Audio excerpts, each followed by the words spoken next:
Hai, Assalamualaikum dan selamat sejahtera saya ucapkan kepada semua. Kita jumpa lagi hari ini untuk kita sambung membincangkan buku teks sains tahun 5 KSSR Semakan. Hari ini kita nak sambung muka surat 115 dengan tajuk baru ataupun topik ataupun bab yang barulah, unit yang baru.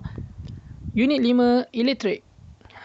Kita sekarang ni berada pada tajuk yang di luar daripada tema sains hayat. Maksudnya sains hayat kita dah settle, sekarang ni kita masuk kepada sains fizikal. Okey. Elektrik. Gambar pertama dia beri gambar adalah gambar orang sedang menonton televisyen. Dan ada juga kartun kat situ ada bercakap lah. Jom kita semak. Kita tengok sama-sama. Apa yang nak dibincangkan sebenarnya ni? Mengapakah televisyen ini tidak dapat dihidupkan? Pelik tiba-tiba dia nak tekan telefon dia. Telefon pula. Televisyen dia tak hidup. Satu gambar lagi. Ana, cuba kamu lihat. Ada satu mentol yang rosak lah. Nampak tu mentol tu tak hidup. Walaupun satu mentol lampu perayaan itu telah rosak, mentol yang lain masih menyala.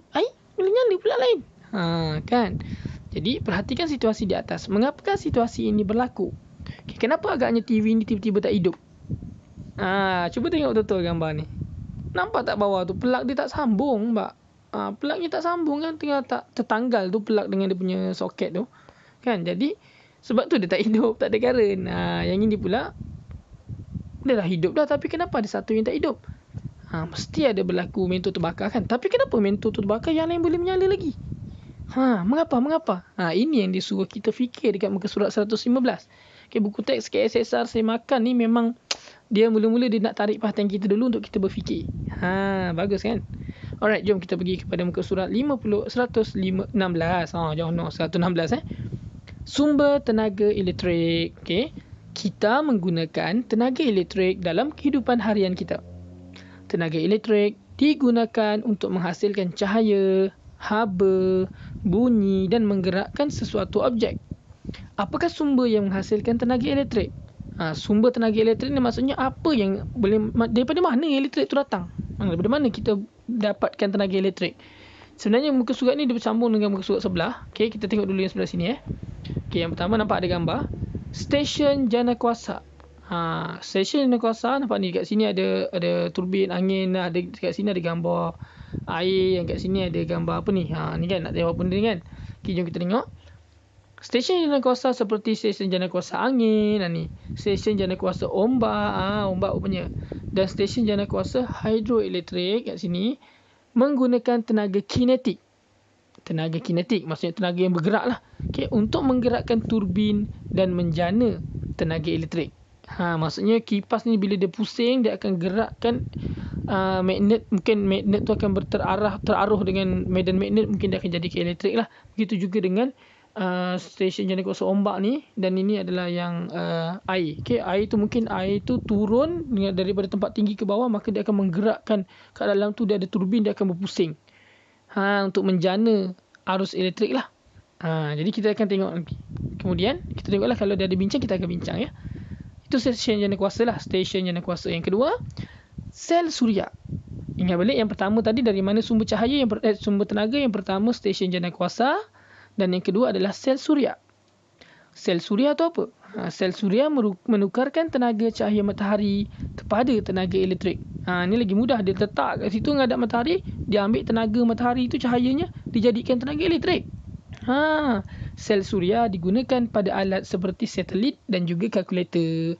Kalau satelit yang kita hantar ke bulan tu, ke luar bumi lah kan, nak pakai current apa? Dia akan pakai cahaya matahari. Cahaya matahari ada kan kat luar kan, dan memang matahari tu jauh kan, jadi dia memang akan boleh menerangi bumi, apatah lagi menerangi kita punya satelit. Jadi satelit tu semua adalah menggunakan tenaga sel suria. Dan kalkulator setengah kalkulator. Kalau perasan kalkulator zaman sekarang saya tak pasti, tapi yang dulu ada kotak-kotak kecil tu. Jadi dia ada menggunakan tenaga suria. Ini adalah merangkumi 5.1.1 ya.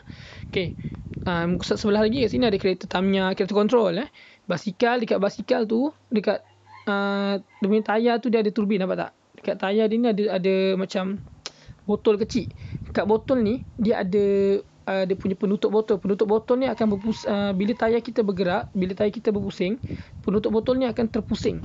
Sebab tayar kita pusing, jadi akan langkah-langkah penutup botol. Penutup botol ni pun akan terpusing. Bila terpusing, kat bawah ni ada medan magnet yang akan diarahkan ataupun dipecahkan ataupun dia macam mana lah dia buat, maksudnya medan magnet terarah kat sini menghasilkan tenaga elektrik dan dia akan terus menghantar tenaga elektrik tu ke lampu dan lampu kita pun menyala, lampu basikal. Ni basikal lama, basikal tua.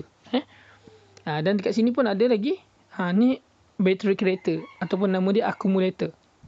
Okey, dalam kereta kita tu dia pakai bateri ni kan. Yang ini adalah apa ni, generator. Kalau kita tak silap saya generator ni macam ya. Dia kalau kita buat contohnya orang kerja pasar malam, dia akan ada generator ni untuk generate tenaga dan untuk dapatkan cahaya lah, untuk buat tenaga cahaya supaya ada lampu kan. Alright. Nah, ni nampak ni gambar apa penat tengok atas, bunyi kat bawah ni ada. Okey. Penjana, nama dia pun dah ada sini. Kita tengok yang pertama, kereta kontrol ni adalah bateri lah ataupun sel kering. Okey, kalau dalam sains bateri ni kita panggil sel kering. Okey. Sel kering menyimpan tenaga kimia. Tenaga kimia bila kita sebut pasal sel kering, dia adalah tenaga kimia sebab benda tu bahan kimia dalam tu. Okey, sel kering menyimpan tenaga kimia. Tenaga kimia ditukarkan kepada tenaga elektrik untuk menggerakkan alat seperti kereta mainan. Sel kering sering digunakan kerana saiznya kecil dan mudah dibawa. Okey, ini kita panggil sel kering. Okey. Dinamo.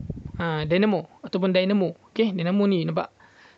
Tadi sel kering guna tenaga kimia kepada tenaga elektrik. Okey.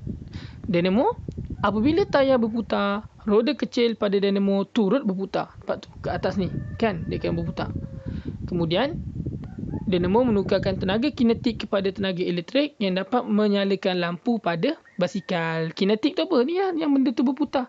Bila kepala dia tu berputar, maksudnya berpusing. Bila bergerak jadi tenaga elektrik, jadi tenaga kinetik kepada tenaga elektrik.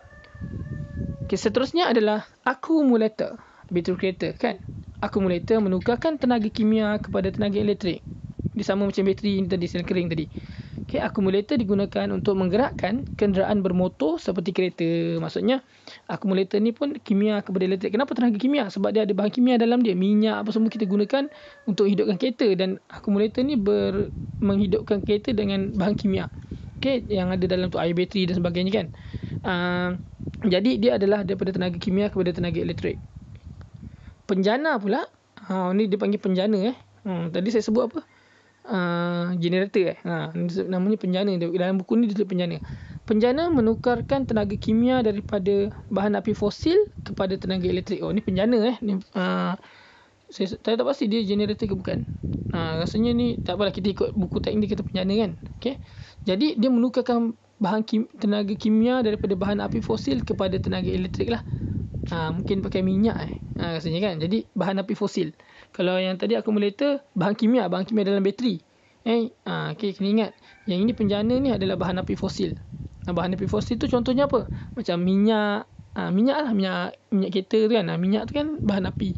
Gas asli kan. Jadi dia ada barang mungkin minyak kot kat sini, petrol ke apa kan. Saya tak pastilah sebab saya tak kerja sana. Mungkin mak bapak awak lebih tahu. Tapi yang penting untuk dalam buku teknik aku kena tahu. Ni sel kering, dynamo, akumulator dan penjana. Yang paling penting sekali kena tahu ini tenaga kimia kepada tenaga elektrik. Ini pun tenaga kimia kepada tenaga elektrik. Dynamo adalah tenaga kinetik kepada tenaga elektrik, dan sel kering adalah tenaga kimia kepada tenaga elektrik. Okey, ingat yang perubahan tu yang penting. Jelaskan contoh sumber tenaga elektrik. Contohlah. Dia kata, cuba bagi contoh sumber tenaga elektrik. Ni atas ni. Ada ni kan. Kita bagi satu lah. Dynamo, contohnya dynamo. Apa dia? Jelaskan. Inilah kita baca benda ni. Okey. Yang cikgu dia cakap, cikgu dia tanya tu sebenarnya dia tanya benda yang dah ada kat atas lah. Kan? Jadi, kat situ ada nota guru. Tenaga daripada cahaya matahari juga dikenali sebagai tenaga suria yang saya kata tadi lah. Okey. Alright. Jadi saya rasa sampai situ dulu untuk pengenalan berkenaan dengan sumber tenaga. Maksudnya daripada mana kita mendapat tenaga. Okey, pada kelas akan datang kita akan sambung lagi dengan litar bersiri dan litar selari. Jadi untuk tahu apa cerita tentang litar bersiri dan litar selari, kita akan tunggu video akan datang. Jadi jangan lupa teruskan subscribe dan nantikan video seterusnya daripada saya. Assalamualaikum dan selamat sejahtera. Jumpa lagi.